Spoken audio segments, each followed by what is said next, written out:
Ryan Sewell right in behind.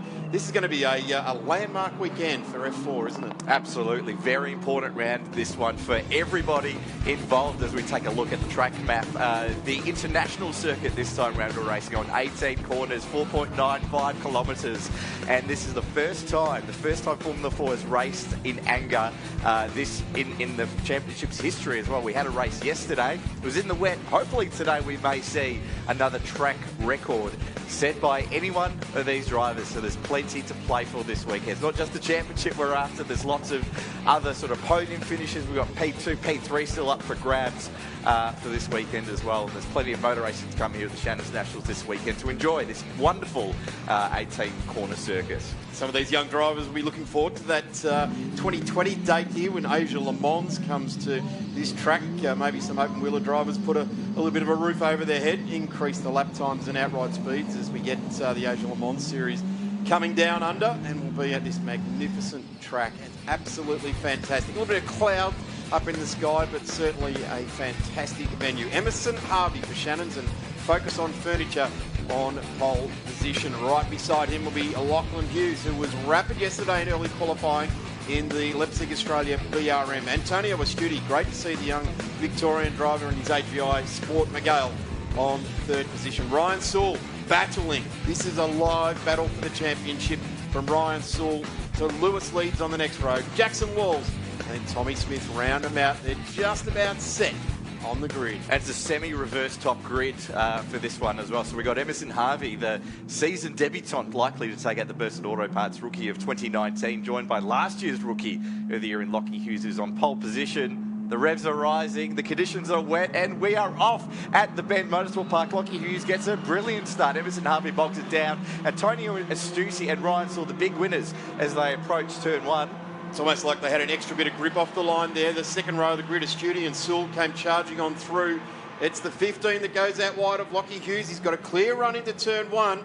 The rest of the field bunch up in there, just keeping clear of each other.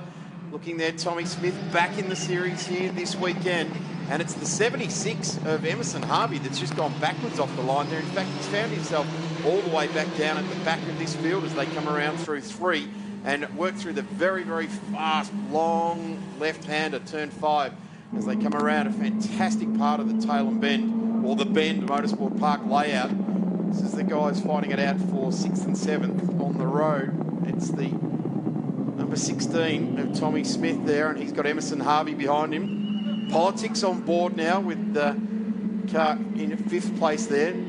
All keeping it on the black stuff at the moment. It's a very, very shiny, skatey surface here when it's wet, but the rain has actually stopped falling, and we're starting to see that these big open wheel wet tyres, every car is on wet tyres, so we can see it gets thrown up in the air, and what we do need is a bit of wind here to carry it off the track as it goes up in the air, but it's not exactly windy at the moment. No, exactly right. We saw yesterday Antonio Astudi having a crack at qualifying to start out on slicks. He thought he'd be the guinea pig, if you like, driving to see if there was a dry line or an advantage to take the Hankook slicks, but it wasn't to be. They do grip up rather quickly, the tyres, but definitely not in the wet conditions here at the Bend Motorsport Park. It's very green out there, especially we've just had the Australian Endurance Championship qualifying, so they've laid down a little bit of rubber for us and a dry line, which is not ideal for these wet weather tyres as well. So, of course, you don't want to be wasting tyres across the weekend. You want to have the freshest set. Of course, we have another 4 races after this one, effectively. 6-race weekend for us across 2 rounds to determine our 2019 champion. But we're looking at the moment, Jackson Walls at the moment is defending from Antonio Astudi. He got a ripper start, did Jackson Walls. He's definitely got the red mist about him in those starts. He's very eager to make up those positions. Of course, very long straight here, and he's got that slipstream as Antonio Astudi. They're side by side as they approach turn 1. They'll get that side draft as they approach. Jackson Walls absolutely having none of it. But will Antonio Astudi have the ultimate grip?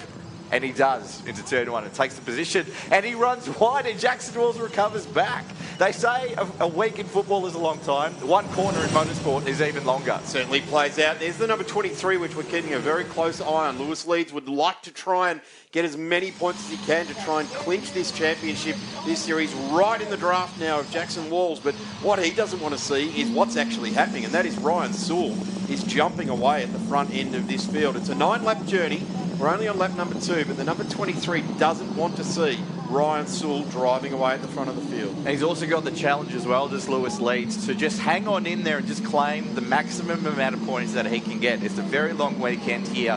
There's no point scrapping for 4th place, for example, and scoring no points by bagging wheels, as we see replay now of Astudi and Jackson Walls. Astudi definitely got the better of the slipstream, and he probably had the ideal line there. Would have thought Jackson Walls would perhaps run off, but that grip around the outside just hooks up better, and you see Antonio Astudi's AGI car just spit off, and then Jackson Walls recovers to that position. Just watching on that head-on shot there, the Antonio Astudi car is running a lot of negative camber on the front of that car compared to any of the other runners, which will be ideal. It'll be good in the wet. It should be good around these faster corners around the Tail and Bend Motorsport Park layout.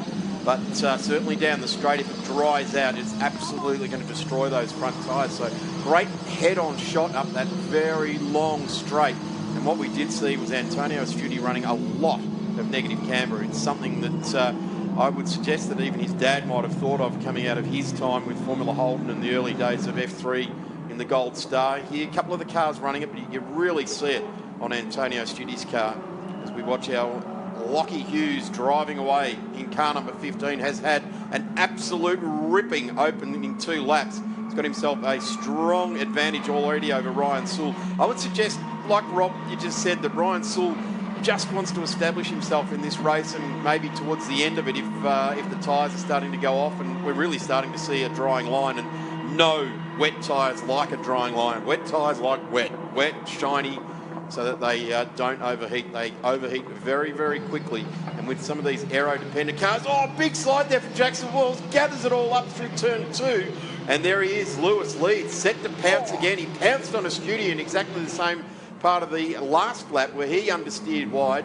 Now he's just letting Jackson Walls know that I'm here, and that's all he needs to know. If you're going to understeer again, car number 11, I'll be all over you. Jackson Walls is high in confidence. He's just fresh off the back of a podium in Suzuka, would you believe, in the Asian F3 series. So it's a bit of a comeback to the F4 car in the wet here at the bend for young Jackson. So he's got the widest Formula 4 in the land, holding off our championship leader at bay, doing a ripper job in P3 at the moment is Jackson Walls in the Patrizzi Corsa car. He is eager to get another podium result with the races remaining this year. Hasn't had the best start to the season, so he's eager just to race out there and race hard and show the rest of the world what he's capable of.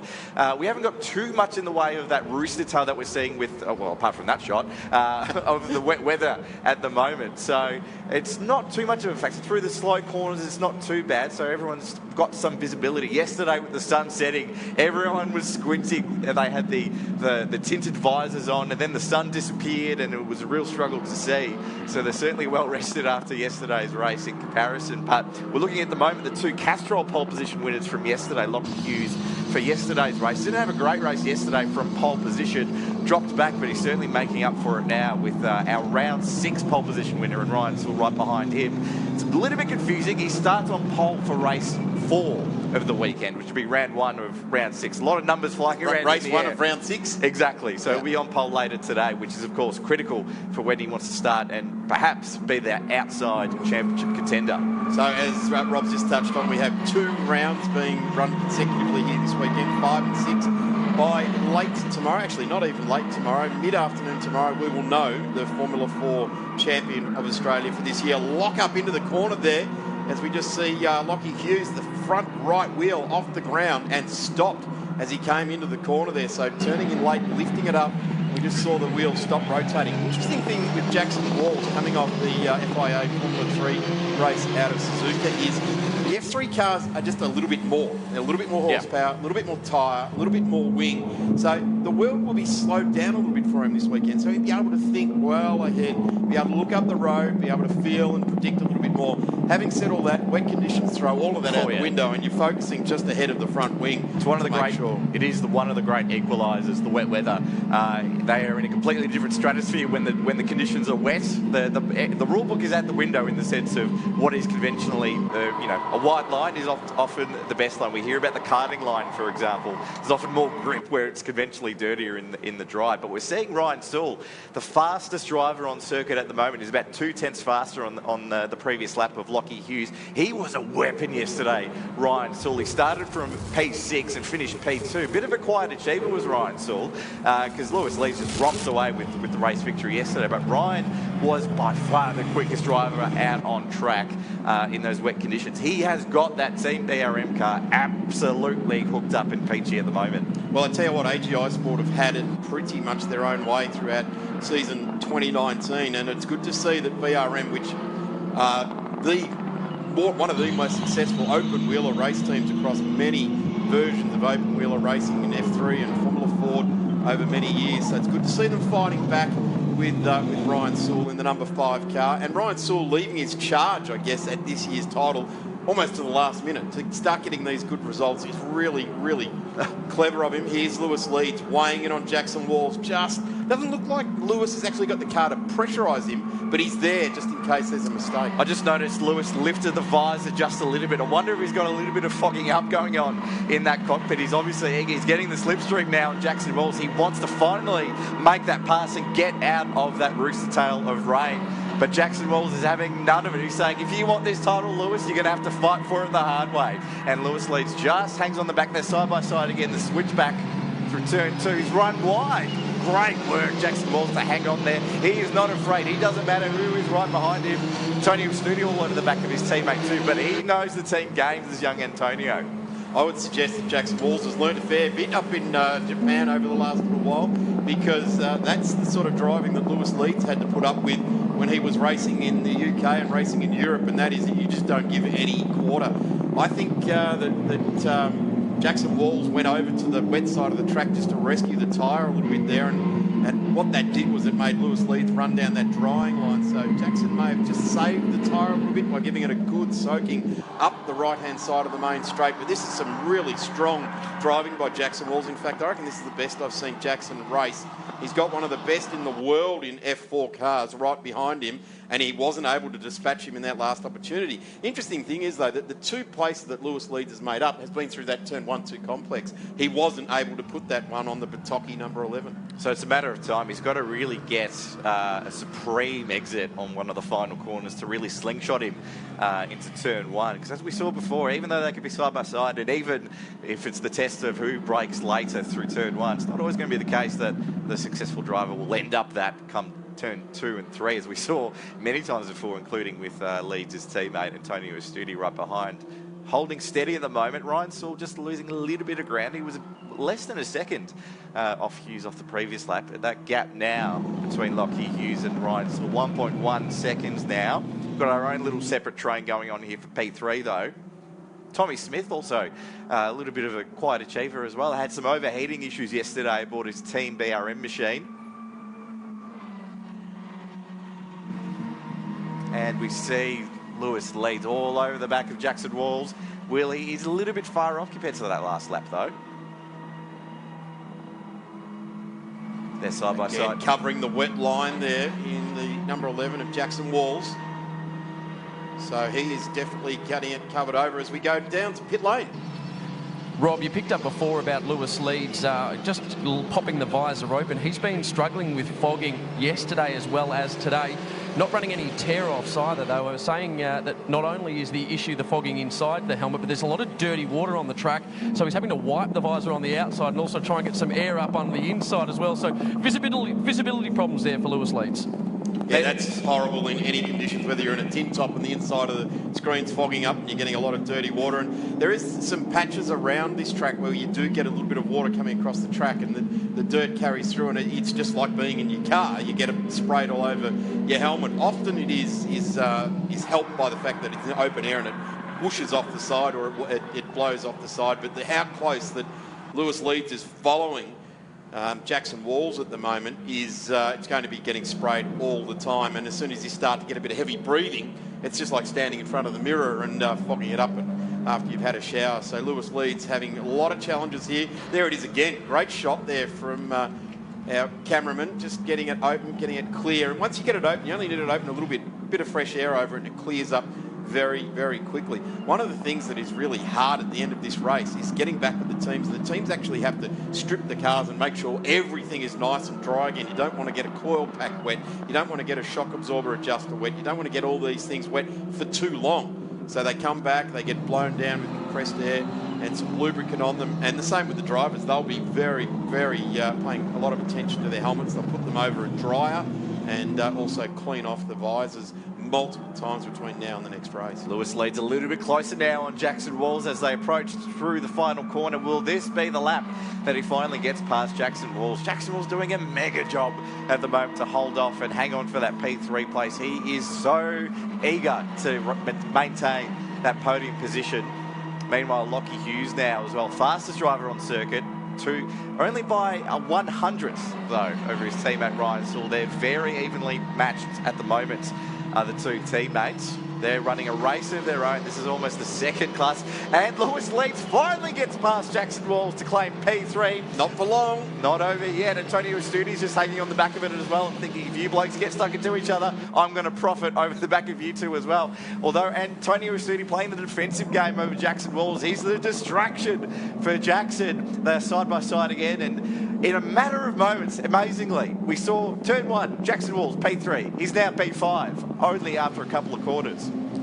So he's been dealt a severe blow there, but Lewis Leeds has got his car absolutely dynamite through the 1-2-3 complex, and he is now setting out after Ryan Sewell. So these are the two championship protagonists. It's a decent old gap. In fact, it's 9 seconds between, it's 8 seconds between him and Ryan Sewell. So with 3 laps remaining, I reckon it's a bridge probably a little bit too far to cross, but he wants to have a go at it. There he's trying now, just a little bit of understeer and a little bit of oversteer on the exit of the corner. So Lewis Leeds has relieved himself of Jackson Walls for the time being, and Jackson certainly will try and come back at these two because Antonio Estudi has gone through there as well. And I would suggest that we're going to start to see these lead cars, Lochie Hughes and Ryan Sewell, start to look for some water. Two Team BRM cars out in front in their home state. So giving back to the team down there in pit lane in their hometown, if you like, their home track, a little bit of pride this weekend. So two Team BRM cars out in front. And it's been a little bit of a dry year. The AGI Sport cars, being that Lewis Leeds is the lead driver there, has really been dominating. Up the straight they go, staying on the dry line, these two. So they're not looking for wet patches, straight up the middle of the dry line. Interesting talking to Tony Ricciardello in the sports stand. He said, you don't want to go along the pit wall here. There's little dips and your aquaplane. So we're just seeing that now that everyone is choosing the run straight down the middle of the main straight here. So you don't want to get out in that. Bit of understeer there for Lochie Hughes. So are the tyres starting to get a little bit too warm? There's still plenty of water out there, but certainly starting to see a couple of these contenders starting to try pretty hard. Lewis Leeds has already brought that lead back down to 8 seconds. It was 8.5 seconds half a lap ago. So Leeds, although he's not setting the fastest sectors at the moment, it's actually Lochie Hughes. Having said that, Lewis Leeds in sector 2 and 3 now, 38.4 and a 41.2. So yes, Lewis Leeds is starting to hunt on this front group. As we approach the final lap of race 2 of the Camps Pace Australian Formula 4 Championship for round 5 of the 2019 Championship. Our season finale, would you believe, for the Championship too. It's an early finish. Lewis Leeds, for example, has got to finish the rest of his Year 12 studies, but at the moment he's got to finish the rest of this lap as well, as Lochie Hughes looks to add the bend to his list of Formula 4 career wins. He's got Ryan Sewell all over the back of him, but they haven't really got close enough yet to really be battling for position, so it's a bit of a fait accompli for Lochie Hughes to finish that gap like the last stage of the Tour de France. It's a gentleman's agreement between those two. Whoever's first will finish first. Do you think? No, that's right. They're not going to be sipping champagne on the Champs-Elysees, are they? No, exactly. The second one driver makes a mistake, whoosh, watch the other one take the inside line, but it's not to be. These guys have had a brilliant race at the moment. The only two drivers in the 2:09 lap time markers at the moment. It's indicative of where they're at, the sort of miles ahead of that Lewis Leeds, Antonio Estudi, Jackson Walls train. Those two setting 2:10s a second off, which matters at a long track like this. But he's a race winner at Winton, he's a race winner at Phillip Island, and he's now a race winner at the Bend. Lochie Hughes takes race 2 of the Camps Pace Australian Formula 4 Championship at the Bend. Great result there from the Queenslander and a great result from the South Australian local team in Team BRM. Who gets third? It'll be Lewis Leeds. Antonio Astudi gets to the line next, but just a very close gap between those two in the end, between Leeds and Astudi, 0.36. So the number 39 fighting all the way to the very end. But there's our race winner, Lochie Hughes. Tremendous run there for the Queenslander, the Leipzig Australia car.